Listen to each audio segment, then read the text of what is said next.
Welcome to First Reading, the Old Testament lectionary pod. Don't watch yourself. Do not watch No, yourself. It make them I really caught hard. myself out of the corner of my eye. It's the worst. Welcome to First Reading, the Old Testament lectionary podcast for preachers everywhere. I'm Reverend Dr. Tim McNinch. I'm an assistant professor of Hebrew Bible at Christian Theological Seminary in Indianapolis. And I'm Reverend Dr. Rachel Wren, Assistant Professor of Biblical Studies at Trinity Lutheran Seminary at Capital University. Happy Easter, preachers! Happy Easter. Thought you were going to chime in on that. Jesus Christ is risen today. Hallelujah. Sorry, y'all are in the midst of Holy Week. You're like, I just need an Easter sermon. Please just get on with it. Well, the good news is you have made it through Lent. You've gotten this far. The end is in sight. Congratulations. We have a text for you today for April 20th, 2025. And Tim is going to be focusing on Isaiah 65. So you're pulling Easter out of Isaiah, right, Tim? Right. I mean, who in their right mind would not preach from the Old Testament on Easter Sunday, right? Natural affinity there, for sure. Yes, I dug through. There are like 17 texts available for Easter, right? And I found the one that's from the Old Testament. That's right. That's right. Yeah, what'd you do with it? Okay, well, for one thing, take a look at Isaiah 65, starting in, verse 17. Yeah, it's It so good. is a beautiful, beautiful prophetic poem. I'm about to create a new heavens and a new earth. The former things shall not be remembered. They shall build houses and inhabit them, plant their vineyards. They'll not labor or be in vain or bear children for calamity. Before I call, they'll answer. The wolf and the lamb shall feed together. They'll not hurt or destroy in all my holy mountain, That's which is just your wonderful. favorite verse in the whole Bible, I would guess. Oh, it super is. How did you know? It's so beautiful. It's so Yes, this beautiful. whole poem is just amazingly beautiful. So even if Mhm. you're not going to preach on it, slip it in there as one of the readings. Assign your best reader to come up and read this as part of the Easter service. It's a beautiful vision of an alternative reality. Mhm. Let me give just a touch of context here. So this Yeah. is Isaiah 65, Mhm. way at the end of the book of Isaiah, right? Yeah. Isaiah has 66 chapters. This is the end of chapter Mhm. 65. Mhm. So we're almost there. We would call this third Isaiah. Yeah. So a chunk of the big book of Isaiah that is probably set in the time after the return from exile, as the people of Judah were kind of trying to figure out again who they are and what it means to live as a people in the land, even though they don't have a king of their own, and Yeah. even though they are being ruled by a foreign imperial power, sometimes tolerant of them and other times not.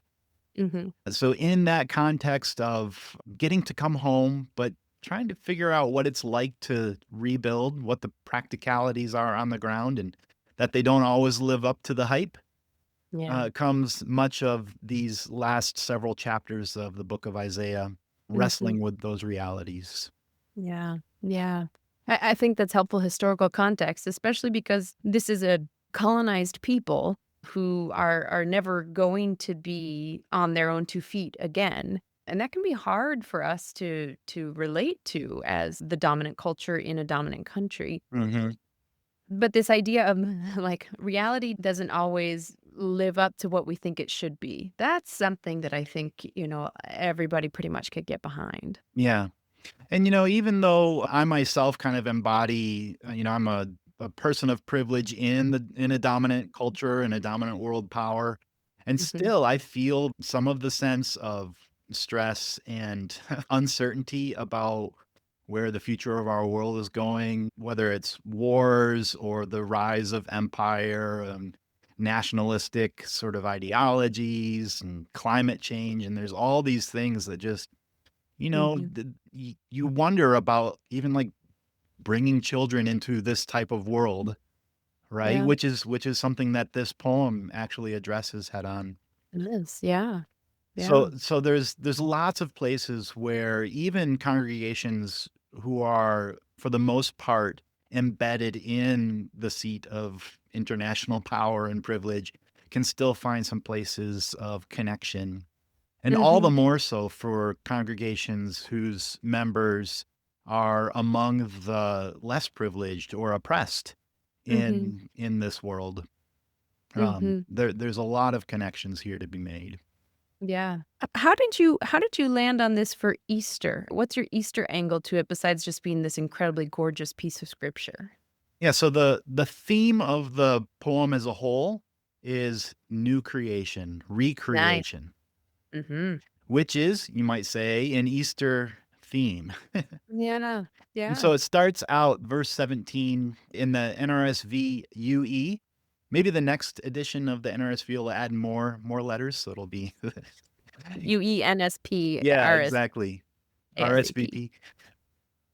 I am about to create a new heavens and a new earth. So you have this picture Mhm. of the renewal of all things, kind of a Mhm. callback to Genesis 1:1, Mhm. the creating of the heavens and the earth. And by the way, in the Hebrew, it's the same words. You've got bara Yeah. as the verb, and you've got, of course, shemaim Hashemite. va'aretz. Nice. But these are renewed heavens Mhm. and an earth. So there's a kind of moving into the future by undoing the pain of the Mhm. past and Mhm. going Mhm. back to that moment where things were as God intended them to be. Mhm. And Mhm. that picture of new creation filters through the whole poem. Mhm. And we see at the very end, verse 25, the wolf and the lamb shall feed together, the lion shall eat straw like the ox, but the serpent, its food shall be dust. Little Genesis 3 uh, recollection there. They shall Sorry, not snakes. they shall not hurt or destroy on all my holy mountain. There's a picture there of like a what we might call a pre-fall Mm. Mm. Edenic vision of creation where it's in harmony. The animal kingdom is in harmony. There's Oh. no violence except for the one enemy who's a threat to Mhm. humankind, the serpent, Mhm. which Mhm. is still put in its place. Yeah. Yeah. I really like this image of creation, recreation, and then thinking about that in terms of resurrection, because I think, one of the things that makes Jesus's resurrection so profound is that he's not given a new body. At least if we're talking the Gospel of John, it is still the wounded, pierced, Mhm. crucified body, but it is new. And I really like that because I think sometimes when we talk about like, well, heaven and earth and the end times and eschatology, all of this is going to go away and God's going to do something completely different. And at the beginning, it kind of sounds like that. I'm about to create a new heavens and a new earth. But then they talk about vineyards and houses and fruit and infants and labor and lambs and oxen and all things that we know. So it's not even like the destruction of something in order to create something new. It somehow retains its identity or its integrity in some way, but God makes it new all the same. Mhm. Yeah, that tension between the old and new is another theme that runs through the poem. I Mm. mentioned there's a callback to Genesis in these pictures. There's also a callback to First Isaiah with Mhm. the whole section there at the very end about the wolf and the lamb and the lion and the ox. All of that is quoted verbatim from First Isaiah, from Isaiah 11 verses 6 through 9. That's also where we get "They shall not hurt or destroy in all my holy mountain." So that's not original to Third Isaiah here. That's a callback to Rachel's actual favorite verse there in Isaiah chapter 11, not Isaiah 65. But there's a sense there of looking back to that earlier prophetic word, but it's renewed here. There are a couple changes. For one, the serpent, the line about the serpent is new. So Yeah. any threat is still tamped down by God's Mhm. power here. Um, Mhm. and the big thing that's missing from that callback to Isaiah 11 is the branch, the root of Jesse. The Yeah. Davidic king, the messianic figure is not a part of this vision at all.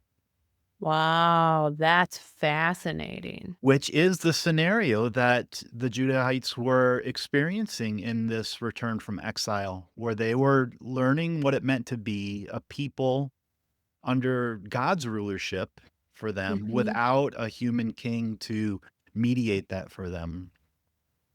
So Wow. there's a renewal of being a people, one nation under God, you might say.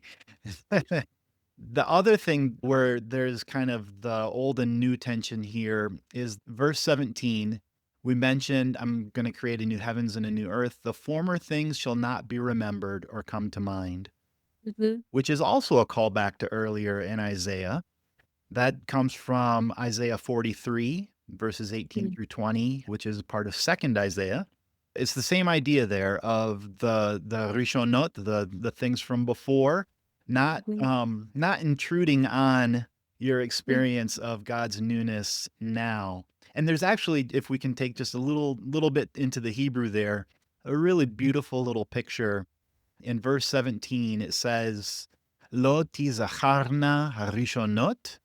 So the former things, the rishonot, will not be remembered. And then the next phrase, velo ta'alena alev, and they will not Ale rise up upon the heart, ah, which the NRSV translates, or they will not come to mind, which is a good, that's a good translation of alev, not on the mind. But I find just the Hebrew phrase there, lo ta'alena alev, they won't rise up upon the heart, as mhm, really kind of a poignant and direct image of what trauma is like, yes. where the Mhm. things from before just assert themselves or rise up on a person's heart and Yeah, take over.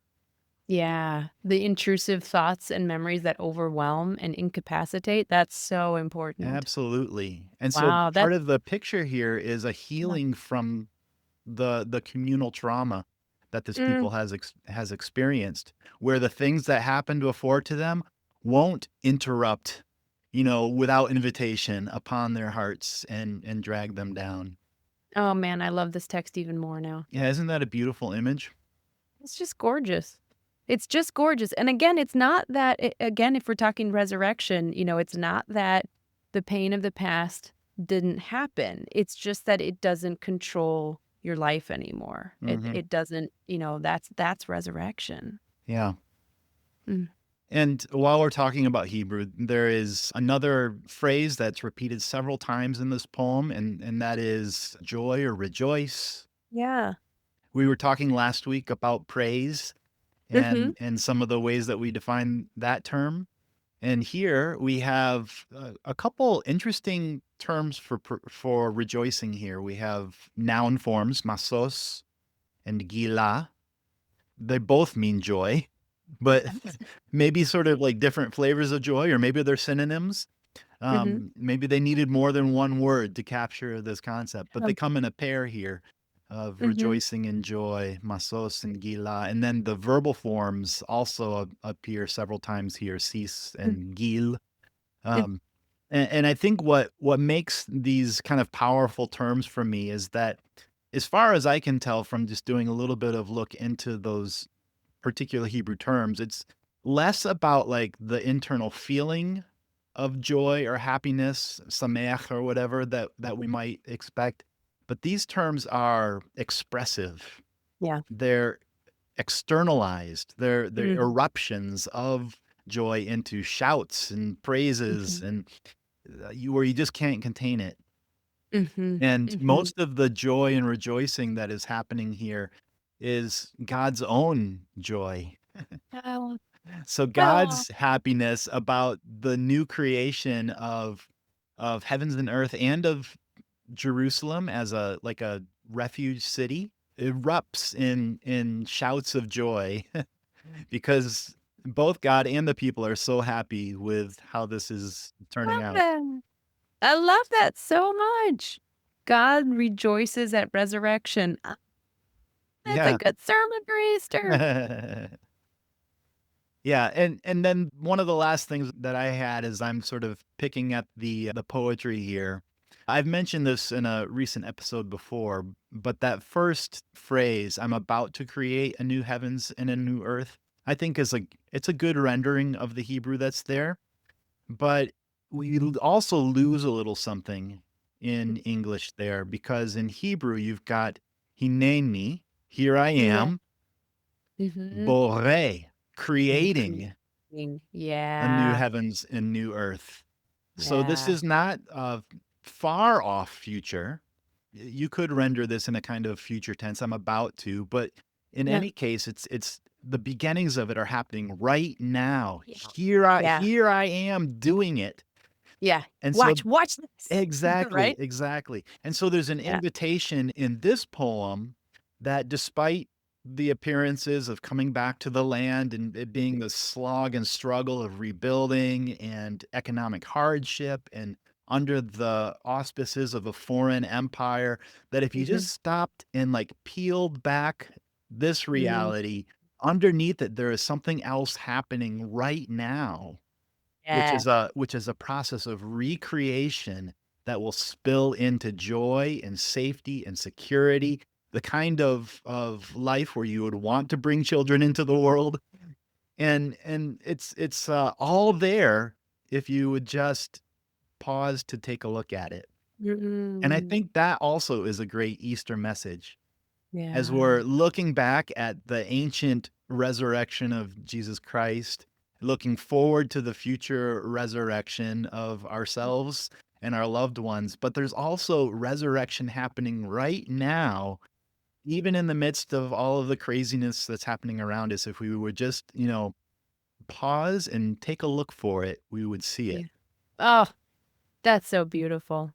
There's like there's like 6 Easter sermons that we've brought up that you could preach out of this, and I think what I love so much about this is, like, people think they know what they're getting when they come to an Easter service, like, you're gonna talk about Jesus.